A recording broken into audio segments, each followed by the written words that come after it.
Hi guys, and welcome back to another episode of Rebuilding Stockport. Now I thought we'd start off today on the page of Lewis, Moulton, his name. I don't know why I keep getting it wrong. Actually, I do know why. More on that in a minute.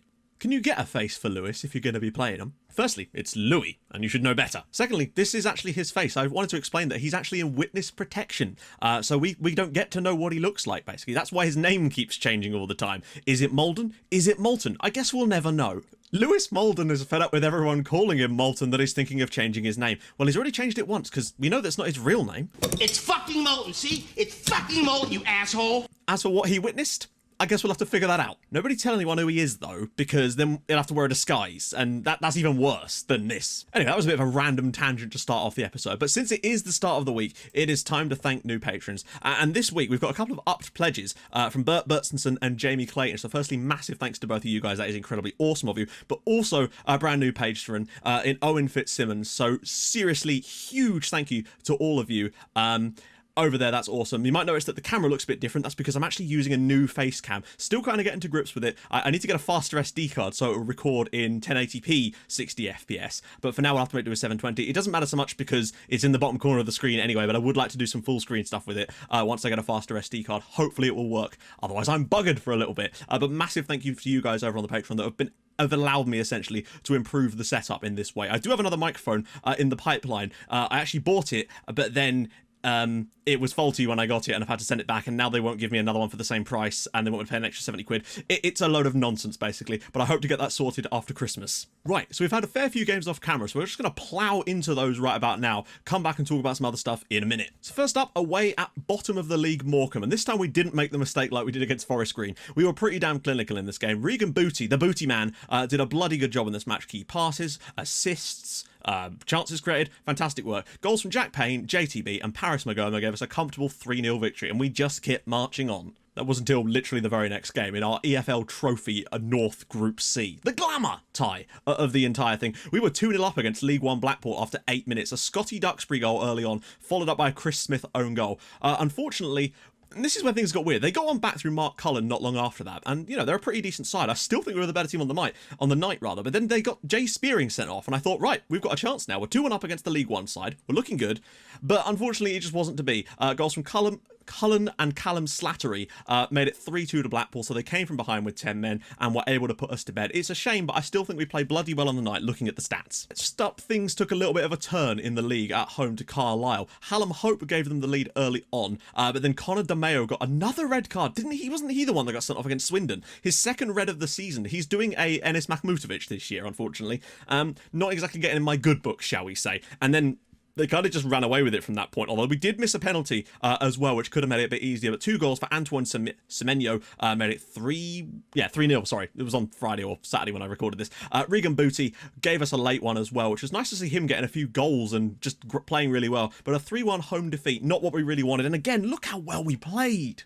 It's frustrating, but there you go.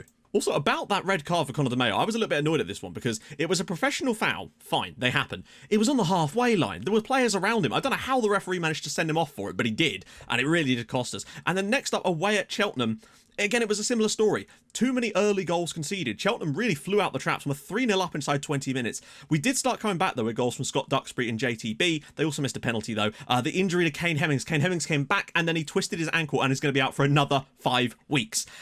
Literally the worst thing that could have possibly happened. Hemmings has barely had any game time in this team so far because he keeps getting injured. Thankfully, though, we did get back to winning ways in our next game. Goals from Jack Payne in the second half, Che Tilt. They got on back through Isaac Davis, which made it a little bit uncomfortable, but Olamide Shadipo finishing things off for a 3-1 victory for us. Yeovil doing all right at the time, so it was just nice to get back to winning ways after 3 straight defeats and a really good performance from everyone involved. And finally, away at Oldham. A JTB penalty gave us an early lead. We kind of just hung on after that. It was kind of quite an even game, actually, for the most part. But then a couple of late goals from Chatiel and Regan Booty again gave us a 3-0 victory away at Oldham Athletic. An injury late on for them. They've had a lot of players play poorly against us as well. Player of the match performance from Scott Duxbury as well, which is always nice. And that leaves us looking like this. Insanely, we are second in League 2 at the moment. And we could have been even more. I think we deserve to win some of those games, but we didn't, and it's fine. The defensive record's kind of got a bit iffy in that period, but I blame some misfortune and the red cards and whatnot. Hopefully we can get back to winning ways. Shrewsbury top of the league at the moment, and I think they have been relegated, so it makes sense. But Emma Hayes is actually managing Shrewsbury, which is pretty cool to have a female manager topping League Two at the moment. So there's that. Louis Molden, or whoever he is still the leader on clean sheets, though, with 8, although he has been slacking a little bit in that department. Not had much help from his defence, though, to be fair. Also have a new contract for Scott Duxbury. His agent came to me and said, you know what? Get a new deal. So we've had to double his wages to £500 a week. Whoa, breaking the bank here in League Two we are. After the first episode of the season, I was a bit worried because of how, not worried about how well we're doing, but people have reassured me that a lot of people have done the same thing, and it's actually found that the step up into League 2 was even easier, and it was getting out of the National League that was the real issue. And I've seen some screenshots of people going back to back again. So I don't feel quite so, like, weird about the fact that we're doing so well, which is quite nice, frankly, because I was starting to get a bit worried, really, about that, because I didn't want it to be too easy. But one thing I have made one change, though, to try and sort of stymie that a little bit, and that's I've removed our throw-in instructions, because you've seen it in the live comms sometimes, and I see it because it happens in the off-camera games as well, where we'll get these throw-ins where the ball will be headed back to the original taker, they'll run to the byline, and they're able to just knock the ball in, and the defenders just stand there on the edge of the area and allow all your players through, and I don't like that, and I think that shouldn't be a part of the game. So I think that happens because of the throw-ins. Whatever reason's causing that to happen, the reason I've removed the throw-in instructions is to try and prevent that from happening, because I don't feel good about scoring those goals, because the AI aren't scoring those against me. So I have removed them for that reason, because I would rather win completely fairly, you know? So that's what we're going to be doing in the near future. And also it means that we don't have to worry about having Jack Payne in the team all the time, because obviously he was responsible for most of that. I can't believe I'm already invested this much in this save so quickly. Yeah. And I wanted to thank everyone in the comments section, because you've made me feel as connected to this save as I am, really. Like, in the 3rd season of Wimbledon and Portsmouth, I just don't think I was there. The way that we've got so many characters in the team already is truly fantastic, and that's really thanks to you guys in the comments. So keep up the good work. It's been fun, and believe me, there's a lot of funny shit coming up. So, check. Wembley, ready. Auto promotion, bottled. Harrogate, ready. Hotel, Trivago. I don't know why I found that so funny, but top work. I met Mide Shadipo once because he was chatting up a girl I lived with at university. So there's my connection to the team. Thank you, Sam. Very important connection. So today we've learned Mide Shadipo, top shagger. Someone told me that Max Ram was a lorry driver who was renowned for being the best wine exporter in the business. Due to his footballing talents, the fact that he stocks port led him to join the notorious team Stockport County. Jesus Christ. I had to include it. Too clever. Fun fact, I used to deliver wine. Right, enough of that. We're doing so well at the moment. I'm really, really pleased, and I think there's a lot more to come from us. It's just a shame about Kane Hemmings. I genuinely feel like if he was fit, we'd probably be doing even better, but I must say, JTB's doing a bloody good job at League 2 level, really. The players are getting a bit worried about our lack of depth in attack. It's undeniable. But what can we really do about that at this point? We're out of the transfer window. We're just going to have to rely on JTB. And maybe it's a season where someone like Chris Thorpe will get a lot more game time than they thought. And it feels like a limerick's about to appear, but I promise you it isn't. Although we did sign a guy from UCD. You might notice as well that John Okoro played a few games in the off ones. I started him in the Cup, I think, and he's made a few substitute appearances because I really do want to get him into the team as fast as possible. If that potential is anything like it suggests it could be, the quicker he gets first team game time, the better, really. And he could really forge himself a place in the team. And to get a few more of the regens through with Bruno Bridges and Chris Thorpe and Simon Thorpe, it's just nice to have those guys there, you know? And the match cohesion is still only just creeping up. Atmosphere's good, managerial support's good. I have signed a new contract too. A 2-year deal this time. The board went all out for me, which is nice. But today, it's all about us versus 12th place Cambridge United, who someone pointed out in the comments at one point had won 3 of their first 4 matches, but had like a 0 goal difference. So they'd obviously taken a proper battering in there somewhere. Shrewsbury are at home against nearly bottom Crawley Town, so you'd expect them to probably go and win that one too. But I genuinely think we can win this, you know? I feel like us being in this position perhaps isn't as surprising as I was originally thinking it was. We've got a good team of players, we know what we're doing with the tactics, and hopefully we can, long may it continue, I say. Players are knackered. It goes without saying. Unfortunately, we do have a bit of that issue, but the thing is, it's just nice to have fresh players, and thankfully we do have players that can come in, which is just such a bonus. Scotty D is going to have to drop out here, but Aaron Lewis is a completely good replacement. Kakai and Tilt, some links are being built here. Ooh, lovely rhyme there. Kakai and Bridges, I mean, I'm a huge fan of the work that Bruno Bridges has put in this season, and I'm going to give him as much game time as possible. He is actually verging on first choice at the moment, and that is really saying something about how far he's come. Booty, really, what other option? Oh, I suppose there's Jack Payne. Is he available? He is. Okay, that's fine. He's actually done well when he's played. Belic, not the best, but do I trust Conor DeMeo? Like, do I really trust Conor DeMeo at this point? 2 red cards this season already. You know what? We probably need to just for fresh legs purposes. John Gray is looking completely gone as well. We might have to do a full rotation here. Cameron John not looking great. Maybe we'll go with a partnership of Casey and Feeney. We'll have to ask we'll have to ask Morgan Feeney's mum if he can come out to play, but I'm sure she'll let him. I mean, it's a big game. She's bound to. No, I think we will go with JTB for today. So there's our lineup for today. What about Shadipo? He's probably not fit enough either, is he? Yeah, we'll probably go with Darren Stevenson. It's amazing how good Shea Tilt is at recovering this. Natural fitness means he can just play and play and play. And long may it continue. So, JTB, Stevenson, Tilt, Moody Moo, Payne, DeMeo, Lewis, Feeney, Casey, Bruno Bridges, and Malden. That's the bench we're going to go for. Hinchcliffe, Gray, Booty, Okoro, see him later perhaps, Cameron John, Shadipo, Top Shagger, and Chris Thorpe. Always need to have a good striker on the bench. I would like to see him get a bit more game time, and hopefully he will do.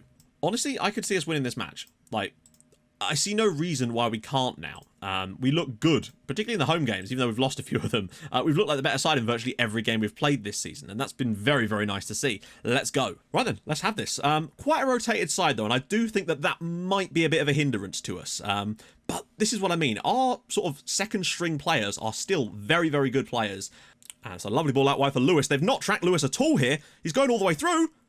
Oh, they are playing with fire. Payne, Tilt. Oh, what a goal. What a piece of work that is. JTB and Shea Tilt linking up. 4th goal of the season for JTB. But that was some almost like tiki-taka in their penalty area here. Good ball across from Lewis. Cleared away, but this is great presence of mind from Tilt to knock this back inside. First time, I think, as well. And JTB just steers that into the bottom corner. 1-0 to Stockport County, and we are temporarily going top of League 2. And look at... Oh, he's doing it. Here we go. Lewis, back post. Casey's completely unmarked. Oh... Wow. I mean, that probably should have been 2-0. I don't know why they weren't marking up Casey. Half time, and there's been not a lot really happened since our goal. It kind of started off in a flurry, and then it's just kind of drained away. Also worth noting, Barnet, who came up with us last year as the champions, also had a very good start to the season. I think they're just outside the playoffs now, but at one point, they were only 2 points behind us. In fact, as you can see, yeah, they're 8th at the moment with 22 points. But at one point, they were even closer than that, and if they were to win today, they'd go back into, like, 3rd or 4th now. So both newly promoted sides having a very good start to the season, it would seem. I'd say we've definitely been the better side tonight, but not to the same extent as we have lately. Look at the space for Stevenson. Ball across. Jack Payne, of all people, in there with the header. They're getting a bit tired, I think. Stevenson's not had the best day, so we are going to get him in. Chatio, I'm going to bring on Okoro, just because I want you guys to see what he's like, really, because I'm a fan of his when he gets on the ball. And maybe Booty for DeMeo. I know it's 3 subs, but I just want to keep preserving the team. They're looking way more knackered than we are. We're just kind of waiting on getting another clean sheet here, really. And that's good. I want to try and see if we can really have the best defence by a long shot this season, given how well we've started. We've seen the potential. Look at the space. They're just not closing him down. Ball in. JTB, and it's 2-0. I mean, Jaden Thompson-Brissett there with his 2nd goal of the match and his 5th of the season. He's definitely our top scorer now. But the space they gave Aaron Lewis is unreal. Look at this. He's able to run from the halfway line straight into their half, gets a bit hesitant, then just keeps on driving forward, whips it in. JTB has a chance to bring it down on the chest, and on the volley hits it into the back of the net for 2-0 to Stockport County. I mean, what are Cambridge doing? It's 2-0. Comfortable. You might, you know. Ball in. Oh, what a ball that was nearly. Shadipo. Moody. Oh my God, it's 3-0. I mean, Cambridge are getting absolutely torn apart towards the end of this game, and I think it's the fresh legs that have helped with that. Nice work out here from Okoro. This is actually an insanely good ball in. If Shadipo was just a bit quicker, he could have got there, but he's managed to turn it back inside for Moody Moo, who's running in, and it's 3-0. I can see why their right back is on a 5.6. He has been absolutely skinned by Aaron Lewis all day. Casey knocks it down. Okoro! Oh, John Okoro very nearly had his first ever senior goal. What a moment that would have been for the kid. They're just backing away. They're just backing away from Okoro. Moody Moo. Back for Okoro. Can he find a cross? He does. Shadipo, and it's a penalty. He's on a hat-trick. JTB steps up, saved. On the rebound, puts it in. 6th goal of the season for him. We're 4-0 up at home to Cambridge. And again, the second half has just been an absolute demolition job. Still 2nd in the league. And, I mean, if we play like this every week, I see no reason why we can't get promoted. What a save from Mitov. But on the rebound, JTB, 6th of the season. Is it just me, or is JTB looking like a better striker this year in League 2 than he did in the National League? I don't think he got a hat-trick all of last season, and now he's got one this year. And there we go. Stockport County 4, Cambridge United 0. A hat-trick from JTB, 1 for Moody Moo. Perfect performance. Bruno Bridges gets an 8.1. He just continues to perform well, as does everyone else in this team. We are looking at fire right now. Well, that's how things are at the moment. We've got 28 points. I see no reason, if we keep playing the way we are and don't get too many injuries and find misform, that we can't get automatic promotion again this year, in all honesty. I'm adjusting my expectations based on what everyone else has told me. I've seen screenshots of people winning this league with Stockport, 3rd season, with like 112 points, which is ridiculous, and it does make you wonder a bit about the game. But beside that, we can only do our best, and at the moment our best is us in 2nd in the league, and I'm very much enjoying that. At some point, we're going to find an inertia spot where we do finally hit our ceiling, and then things are going to get tough again. But for now, things are looking pretty damn sweet. Fancy a double live com for the next video. So we're going to do something a little bit different. A few more games off camera that we wouldn't normally do. So Doncaster, Sheffield Wednesday, and Newport County off camera. We're going to come back and do double live com of Barnet and Grimsby, because I want a rematch against Barnet after what happened at the end of last season. See if we can't get one over on them this time around. Anyway, if you have enjoyed this episode and the way this season is bloody going, drop a like on the video. That would be superb. And if you are new to the channel, hit that subscribe button for more videos in your inbox every single day at 6 o'clock. And I'll join you guys in the next episode for a double live com of Grimsby Town and Barnet. Where will we be at that point, I really don't know. I'll see you guys soon. Thank you so much for watching. Bye-bye.